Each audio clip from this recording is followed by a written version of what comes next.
السلام عليكم ورحمة الله. من الفضائية الإريترية نقدم لكم نشرة الأخبار والمستهل بأهم وأبرز العناوين. قادة الكويت والمولدوف يهنئون بعيد الاستقلال. إريتريا تشارك في المنتدى الدولي الأول للأمن.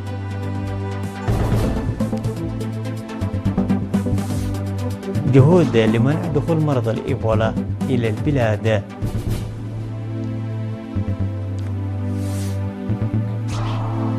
الصين والبرازيل تتعهدان تعزيز التعاون وإصلاح نظام الحوكمة العالمية. أمريكا تدرس توسيع نشر أسلحتها النووية في أوروبا. احتجاجات في كينيا رفضا لمنشآت أمريكية لمكافحة الإيبولا. إلى التفاصيل. بعث قادة الكويت ومولدوفيا ببرقية التهنئة لشعب وحكومة إريتريا بمناسبة الذكرى 35 لاستقلال البلاد. وعرب أمير الكويت مشعل الأحمد جابر الصباح وولي العهد صباح خالد الأحمد الصباح ورئيس مجلس الوزراء أحمد عبد الله الأحمد الصباح ورئيس جمهورية المولدوف الدكتور محمد ميزاو عن تمنياتهم بموفور الصحة للرئيس إسياس أفورقي والسلام والرخاء لإريتريا وشعبها. وأكد القادة على العمل لتطوير علاقات بلدانهم مع إريتريا. شاركت إريتريا في المنتدى الدولي الأول للأمن المنعقد في مدينة موسكو من 26 وحتى 29 من مايو المنصرم بوفد برئاسة سفير إريتريا لدى الاتحاد الروسي بيتروس ساغاي.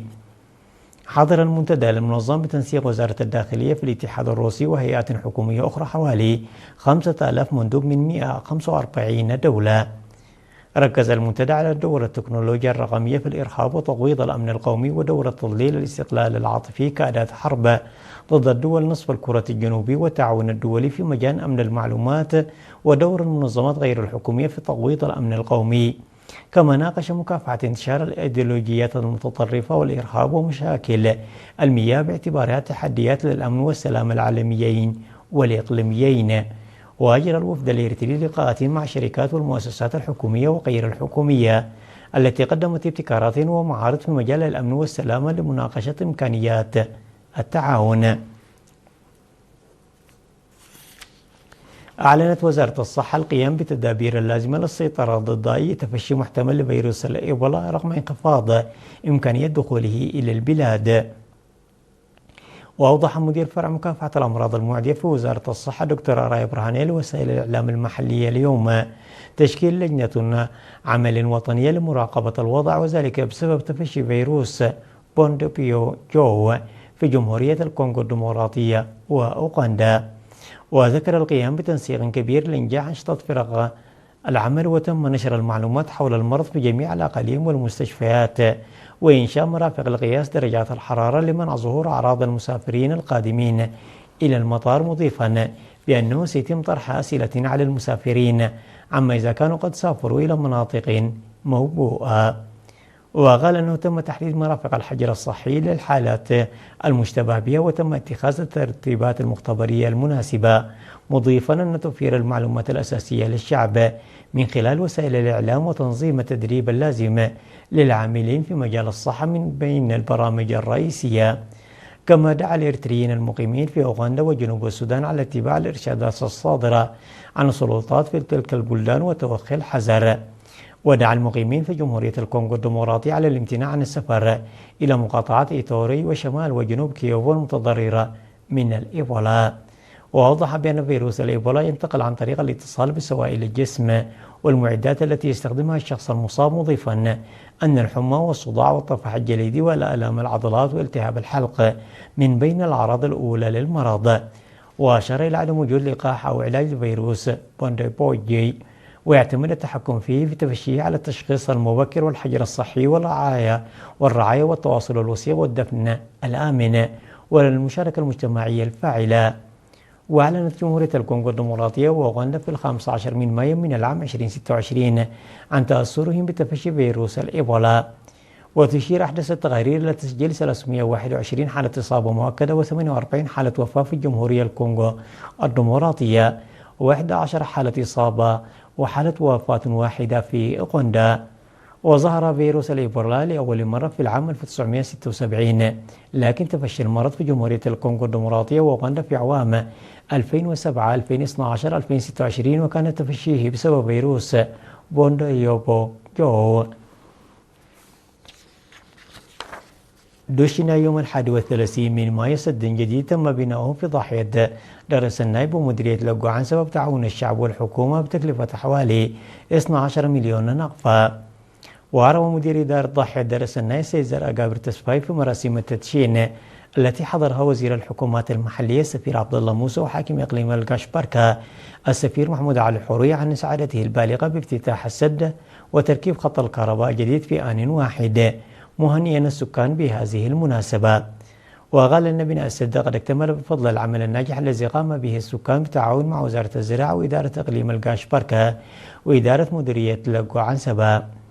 وأوضح مدير مديرية لقوعنسبة السيد إبراهيم حقوس أن السد الذي يبلغ ارتفاعه 14 مترا وعرضه 100 متر وسعته حوالي 200 ألف متر مكعب من المياه سيساهم في حل مشكلة المياه الشرب والسقي وتطوير الزراعة المروية. من جانبها أشاد حاكم إقليم القشبركة السفير محمود علي حوري بمساهمة السكان وحثهم على العناية على السد والاستخدام الرشيد. وقدمت في المناسبة شهادات تقديرية لمقدمي المساهمة الكبيرة في العمل.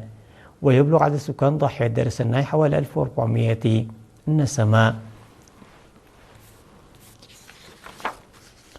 أقامت القيادة الوسطى بالقوات البحرية الإريترية في 30 من مايو حفل تخريج 50 من منتسبيها بعد إكمالهم دورة تدريبية استمرت 14 في مجال العلوم الطبية وتقنية الحاسوب. وشمل البرنامج التدريبي الذي جمع بين الشقين النظري والتطبيقي الإسعافات الأولية ورعاية المرضى وعلوم الدواء والإرشاد الصحي والصحة العامة إلى جانب أساسيات تقنية الحاسوب وطرق صيانة أجهزة الحاسوب.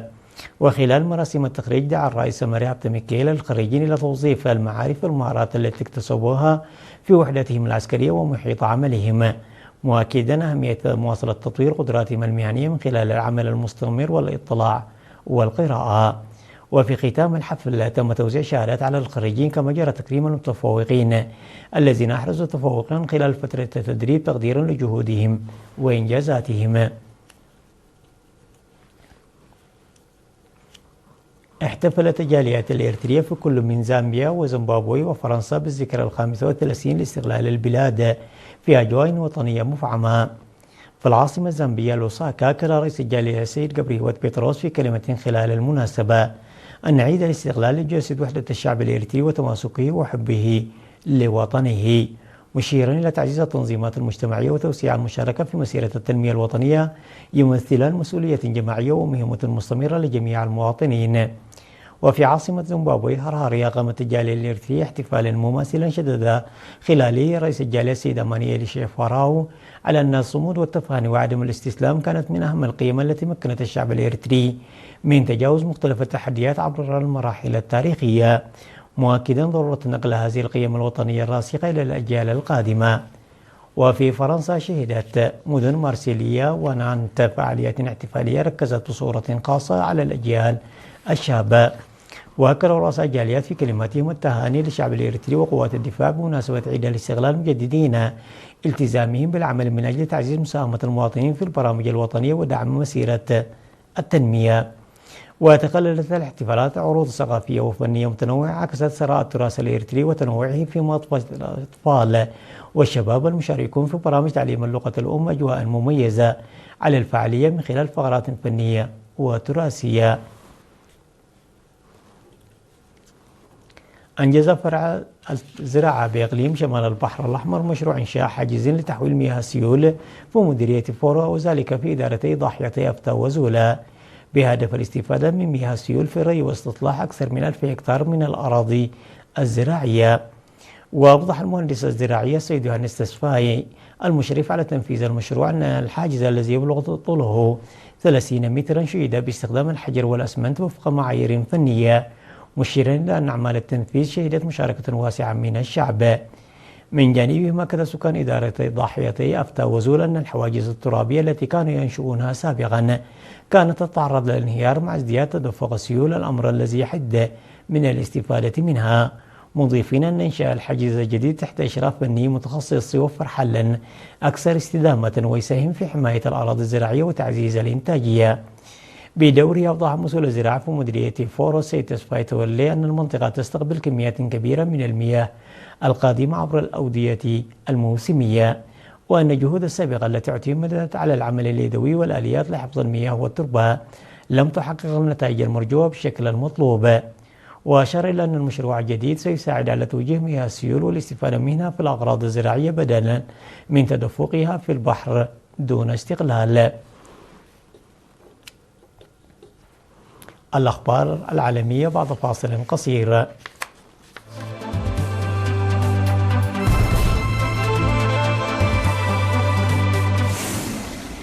ذكرت وزارة الخارجية الصينية أن الوزير وانغ يو اجتمع مع نظيره البرازيلي ماريو فييرا في بكين، حيث اتفقا على تعميق التعاون بين البلدين وحماية السلام والاستقرار العالميين والدفاع عن حقوق الدول النامية ومصالحها.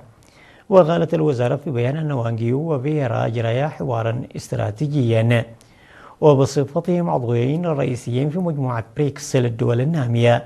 تسعى الصين والبرازيل إلى إقامة نظام عالمي متعدد الأقطاب في محاولة لتخفيف هيمنة الولايات المتحدة على المؤسسات المالية والسياسية العالمية.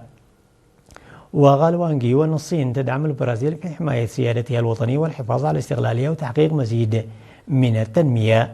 ولم يتطرق بيان وزارة الخارجية على نحو مباشر إلى تصنيف الولايات المتحدة، وفي حين تواجه البرازيل ضغوطا متزايدة من واشنطن للحد من علاقتها مع بكين، تعاون البلدين بنشاط في قضايا الأمن العالمي بما يشمل الجهود الدبلوماسية بشأن الصراع في أوكرانيا.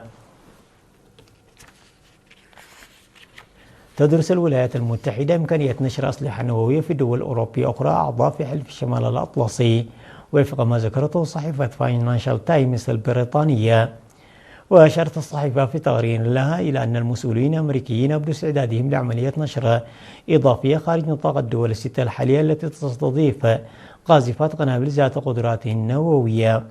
وأوضحت الصحيفة أن هذه الخطوة ستشمل استضافة المزيد من الدول لما يسمى بالطائرات الأمريكية ذات القدرات المزدوجة القادرة على شن ضربات نووية. وأكدت في الوقت نفسه أن التوصل إلى اتفاق لتوسيع نطاق استضافة الأسلحة النووية الأمريكية ليس وشيكا، وفقا لما نقلته وكالة رويترز للأنباء. وذكر التقرير أن دولا بالجناح الشرقي لحلف شمال الأطلسي بما في ذلك بولندا وبعض الدول البلطيق أبدت اهتماما باستضافة قواعد محتملة لهذه الطائرات. خرج عشرات الكينيين في بلدة نانيواكي بوسط كينيا للاحتجاج على خطة أمريكية لإنشاء منشأة للحجر الصحي مخصصة لمكافحة فيروس الإيبولا داخل قاعدة عسكرية في المنطقة، وذلك بعد أيام من قرار قضائي بتعليق المشروع مؤقتا. وقال سكان محليون أن المحتجين تجمعوا قرب موقع المنشأة المزمع إنشاؤها في مقاطعة لاكيبيا، معبرين عن مخاوفهم من تأثيرها المحتمل على الصحة العامة وسلامة السكان. وكانت المحكمة العليا في كينيا قد أمرت بتعليق تنفيذ المشروع مؤقتا بعد دعوة قضائية اعتبرت أن إنشاء المنشأة قد يشكل خطرا على السكان المحليين. في المقابل أوضح مسؤولون أمريكيون أن المنشأة ستضم 50 سريرا وستستخدم لاستقبال أمريكيين تعرضوا لفيروس الإيبولا دون ظهور أعراض عليهم، ضمن إجراءات احترازية لمواجهة أي طوارئ صحية. ضرب زلزال قوي قبالة سواحل منطقة كالابيريا في جنوب إيطاليا، وشعر به السكان في مناطق واسعة ممتدة في حتى مدينة نابولي، وفق ما أفادت به وسائل الإعلام إيطالية. وذكر المعهد الوطني الإيطالي للجيوفيزياء والبراكين أن قوة الزلزال بلغت 6.1 درجة على مقياس ريختر، فيما قدر المركز المسح الجيولوجي الأمريكي قوته ب 6.2 درجة.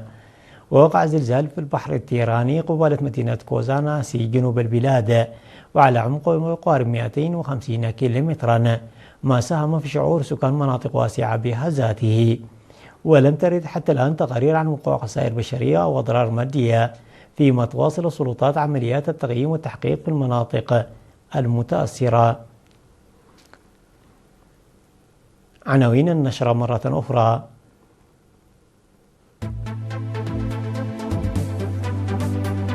قادة الكويت ومولدوفيا يهنئون بعيد الاستقلال. إريتريا تشارك في المنتدى الدولي الأول للأمن.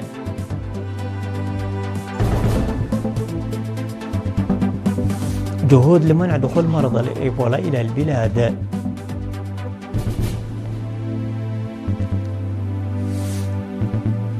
الصين والبرازيل تتعهدان تعزيز التعاون وإصلاح نظام الحوكمة العالمية.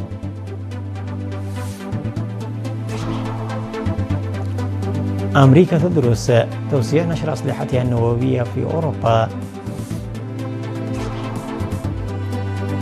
احتجاجات في كينيا رفضا لمنشأة أمريكية لمكافحة الإيبولا. وصلنا إلى ختام النشرة، وفي أمان الله.